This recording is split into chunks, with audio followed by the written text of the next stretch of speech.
ሃይ ጋይስ ተመልሻለሁ። ዛሬ ደግሞ ማሳያችሁ የሰድር ወይም ቅስል አጠቃቀም ነው። ፊታችንን ላይ ጥቋቁር የቡግር እንትን ካለ አሪፍ ነው። ፊታችንን ያጠራል።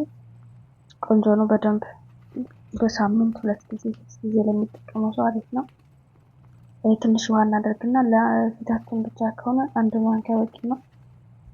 ትንሽ ውሃ ጠብ እያደረግን እንለውሰዋለን፣ እንቀላቅለዋለን በደንብ ዋና ሰድሩን ከቀላቀልን በኋላ በደንብ እናሸዋለን። የመኩረፍረፍ ባህሪ እስኪያመጣ ድረስ እንዳይጓጉል ግን በስርዓት ውሃ በትንሽ እያደረግን ብንለውሰው ቆንጆ ነው። ከዛ እንደዚህ ከለወስን በኋላ ወደ ፊታችን እንቀባለን። ፊታችንን እንደዚህ ስንቀባ ደግሞ በእጃችን ቢሆን ይመረጣል። ይሄ ስለማይመች አይመችም ለማሸት እና ፊታችንን ስንቀባ ግን በደንብ መጫን የለብንም። ፊታችንን ላውላውን ስንብለን ማለት ነው። እንደ ማሳጅ ማድረግ ብቻ ነው በቃ የሚጠበቅብን። በደንብ እንቀባለን ፊታችንን ማሳጅ እያደረግን። የቡግር የቆየ የቡግር ጠባሳ ካላችሁ ወይም ጥቋቁር ነገር ካለ በደንብ ያነሳል። አሪፍ ነው። ይኸው ያሳያችሁ ነው ያቀረብኩትና እንትን የመኩረፍረፍ ባህሪ ያመጣል። ከዛ ፊታችንን ወደ አንገታችን እንቀባለን። ሁሉንም ቦታ ለሰውነታችንም አሪፍ ነው። በነገራችን ላይ ገላችንም ላይ ብታሹት ሰውነታችሁ ላይ ቆንጆ ነው።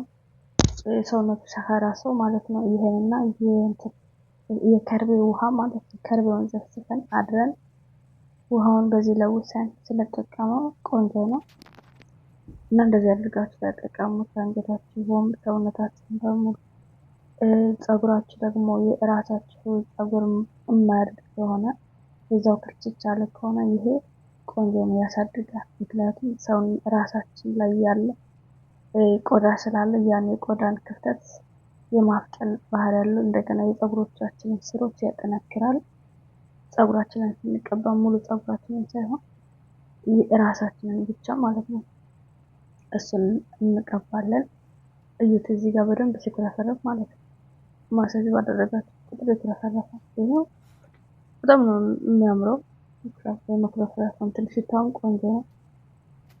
እንደዚህ ካሻችሁ በኋላ በደንብ ሰውነታችሁን ሳትጫኑ ማለት ነው። ምክንያቱም ፊታችሁ ቁጡ ከሆነ ስትጫኑት መጥፎ ነው፣ ጥሩ አይደለም።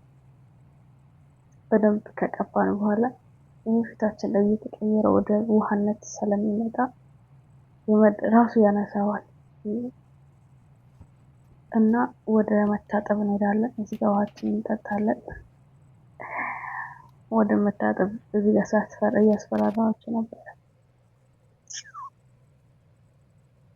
አለቀ፣ ጨረስን። ደረቀ። ትንሽ ስለቆየው ማለት ነው 5 ደቂቃ ያክል ትተውታላችሁ። የመድረቅ ባህሪ ሲያመጣ በጣም ሳይደርቅ ማለት ነው።